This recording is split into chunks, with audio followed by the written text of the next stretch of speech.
seems that we have been talking about this Plus Highway takeover for months now, but bring me up to speed. Where are we now exactly, and who has put their head in the ring, so to speak? From what I know, Maju started in 2017. Then nothing happened lah. Then there was a change in government last year. Right. And they were asked if they were still interested. He said, Tan Sri Abu said yes. And then RRJ came in, Vidat came in, Tan Sri Halim as well came in. But Tan Sri Halim, I think, came in a bit earlier. So he was quite quiet about his bid. From what we hear, he has the highest bid. His earlier bid was 5.2 billion. And he's, I think, upped it by about 30%. Okay. And the interesting thing about his is he is not looking for an extension to the concession. It ends in December 2038. Okay. The others have all sought for extensions lah. And so some people saying should stay with Khazanah, some people should say it should be sold. That's why it's taking so long lah. But the people that you spoke to, did they dare say, who's a front runner? That's quite difficult because different people you speak to have different answers lah. And I think the important thing is, will the asset even be sold? That's the question. Because there's not much consensus from what we hear lah. Okay. And it's differing stories you hear every day, so it's quite difficult to put your finger on it.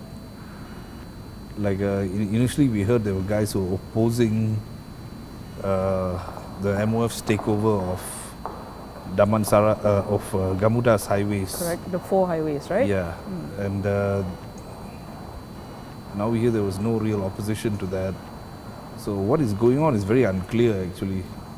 And so there's another group that's betting that nothing will happen, everything will remain status quo. So stay with Khazanah and EPF. And EPF lah. Did you speak to any of the bidders? Oh yeah, I did. What did they have to say about this? I spoke to 3 of them. Okay. One was anonymous, the other 2 came on record. They basically gave us the merits of why they should get it lah. Like Tan Sri Abu of Maju highlights that he will light the whole highway up at 5.3 billion. And I think the plan then is it can even have heavy traffic at night, Then the Vidat group actually brought up their partner in China. They also have a stake in data prep. Yep. And their partner there runs a highway in China. So they're looking at that expertise. So it's like, I think they've all got their merits, but it's whether it will be sold or not. Okay. It's a political will to do something, Now, you open your story saying that a decision will be made soon, but seems like this soon is, subjective. I get it that deals like this are very, very complicated, but what exactly is holding it up? See, everyone involved is well connected, and there's the other question of whether Khazanah wants to sell, and it's quite difficult if the incumbent shareholder doesn't want to sell. How do you force? It's not so easy, although you can, you see. And the incumbent shareholder is also looking at other deals, maybe, so it's tough lah. It's not, and it will be the largest deal in corporate Malaysian history actually, if it happens. I think what is valued at more than 30 billion, right? So of course not so easy to pull it off, but it's like getting everyone on the same page. I mean, if you look at it, on the one hand we are looking at MOF taking over Gamuda's highways, that means the government buying highways, and on the other hand, if Khazanah sells, they are divesting. So I don't know if there's any certainty in buying or selling even, Okay.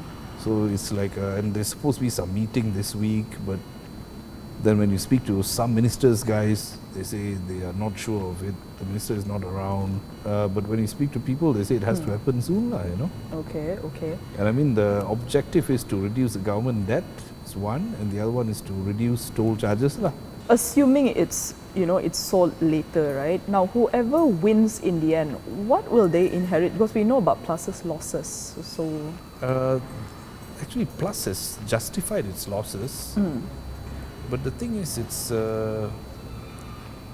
there's a lot to be done, I think, and leakages. I don't know. I'm not an engineer or anything like that, but from what you hear, it's quite heavy. So I guess the only way to find out is if it's actually sold and we see if there's any difference, Because Tan Sri Halim Sar actually has had some very pertinent questions for Khazanah and Plus, and he used to own it, So some of the things he's asked are quite, it's raises a lot of questions, lah. For more on the stories, pick up a copy of The Age Weekly at all good newsstands.